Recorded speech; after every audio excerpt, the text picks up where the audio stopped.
미국은 오만만에서 이란과 연관된 표적을 상대로 새로운 공습을 막 시작했으며 최근의 초점은 매우 직접적이었습니다. 이란의 빈 유조선 두 척 MT 시스타르 3호와 MT 세브다호가 이란 항구에 들어가기 전에 무력화되었습니다. 2026년 5월 8일 금요일 미 중앙사령부는 해당 선박들이 이란에 들어오거나 나가는 선박에 대한 현재의 봉쇄를 위반하려 했다고 밝혔습니다.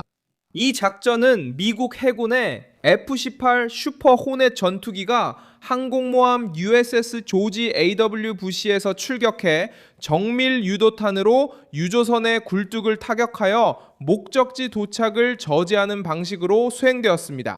이 모든 내용을 곧 말씀드리겠지만 지금 바로 채널을 구독하셔야 계속해서 정확한 정보를 받아보실 수 있습니다. 실시간 정보와 지금까지 본 적 없는 최고의 저널리즘 퀄리티로 전해드립니다. 신뢰의 기준 밀손 알베스입니다. 핵심은 워싱턴이 선박들이 항구에 도착하기를 기다리지 않았다는 점입니다. 명령은 위반이 완료되기 전에 그 조치를 막으라는 것이었습니다. 센티컴에 따르면 두 유조선은 화물이 없었지만 여전히 더 큰 군사 작전 내에서 규정을 준수하지 않는 선박으로 간주되었습니다. 공식적으로 밝혀진 목적은 선박을 침몰시키는 것이 아니라 그들의 능력을 무력화하는 것이었습니다. 메시지는 강경했습니다. 비어 있더라도 봉쇄를 뚫으려는 이란 유조선은 테헤란의 물류를 강화하기 전에 저지당할 것입니다. 이 작전은 긴장이 고조된 시점에 이루어졌으며 바로 직전에 이란군이 미사일, 드론, 소형 선박을 동원해 오만만으로 향하는 국제 해협을 통과하던 미 해군 구축함 3척을 공격한 직후였습니다.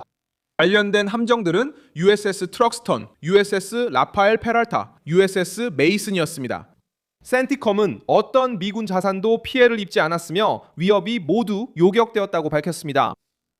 이어 미국은 미사일 및 드론 발사와 관련된 장소, 지휘센터, 감시시설 등 이란 군사시설에 대해 자위적 공격을 감행했습니다. 시스타르3와 세브다 유조선에 대한 공격은 백악관이 봉쇄를 단순한 외교적 경고가 아닌 실제 조치로 전환하기로 결정했음을 보여줍니다.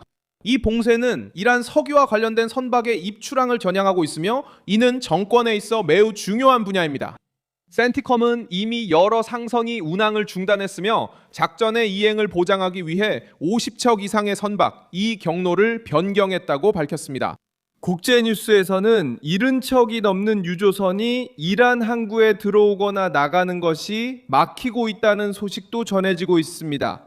이 유조선들은 1억 6,600만 배럴이 넘는 석유를 운반할 수 있으며 그 가치는 130억 달러가 넘습니다.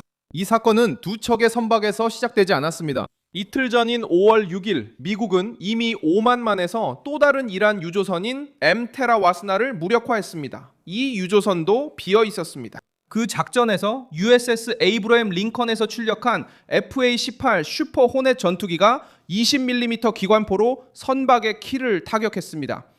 이로써 시스타르3와 세브다가 새로운 단계로 진입하게 되었습니다. 먼저 워싱턴은 한 유조선의 항해를 막았습니다. 이제는 두 척을 한 번에 타격했으며 정밀 탄약을 사용해 굴뚝을 공격했습니다. 미국의 명분은 간단합니다. 이란이 봉쇄를 뚫으려고 시도했고 여전히 미국과 지역 파트너국의 선박에 대해 공격적인 태도를 유지하고 있다는 것입니다. 워싱턴의 대응은 해상 항로가 테헤란이 경제를 재정비하고 함대를 보호하며 미 해군의 한계를 시험하는 틈새가 되는 것을 막는 것이었습니다. 트럼프 정부는 공식적으로 휴전을 유지하려고 하지만 이란이 이 휴전을 방패 삼아 해상에서 진출하는 것은 허용하지 않으려 합니다. 이 차이는 중요합니다. 미국은 무제한 해상전을 선포한 것이 아니라 이미 그어진 선을 강제로 집행하겠다고 발표한 것입니다. 마르코 루비오 의원은 워싱턴이 여전히 이란의 답변을 기다리고 있으며 최근 제안된 진지한 협상 개시 제안에 대한 답을 기대하고 있다고 밝혔습니다. 하지만 현재 외교는 군사적 압박과 함께 진행되고 있습니다. 테헤란이 그 답변을 검토하는 동안 봉쇄는 계속되고 있으며 선박들은 차단되고 미국 해군은 걸프 해역에서 전력을 유지하고 있습니다. 트럼프의 논리는 협상 테이블에 앉기 전에 압박을 가하는 것이지 그 이후가 아닙니다. 이란은 시간을 벌고 해상 통로를 시험하며 미국의 반응을 살펴보고자 했습니다. 그에 대한 답변은 공습, 적극적인 봉쇄, 그리고 바다에서 드러난 이란의 취약성을 공개적으로 노출하는 것으로 나타났습니다. 이 상황은 아랍에미리트에도 부담을 주고 있습니다. 로이터 통신에 따르면 아랍에미리트는 이란의 미사일과 드론 공격에 대응하기 위해 다시 한번 방공망을 가동했습니다.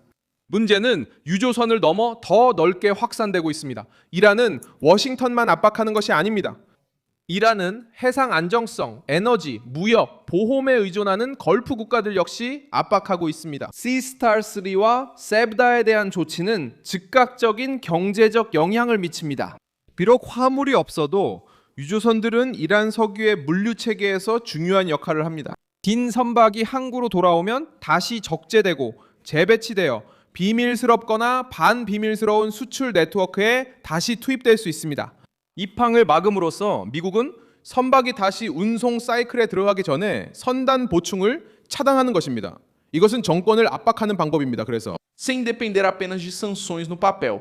해군 항공대는 봉쇄의 직접적인 수단으로 작동하고 미 중부사령부는 테헤란의 경제적 노력과 관련이 있다고 판단되는 해상교통을 통제합니다. 이 결정을 이해하는 데 도움이 되는 역사적 사실은 1962년 10월의 쿠바 미사일 위기에서 비롯됩니다. 그 당시 미국은 소련이 쿠바로 새로운 군사 물자를 반입하는 것을 막기 위해 해상 봉쇄 조치를 실시했습니다. 소련 선박들이 봉쇄선에 접근했고 일부는 후퇴했으며 다른 일부는 미 해군에 의해 정지되어 공격 무기를 싣지 않은 경우에만 통과가 허용되었습니다. 교훈은 명확합니다. 워싱턴이 해상 경로가 전략적 위협을 키우고 있다고 판단할 때 해군은 위기가 통제 불능 상태가 되기 전에 압박의 수단이 됩니다.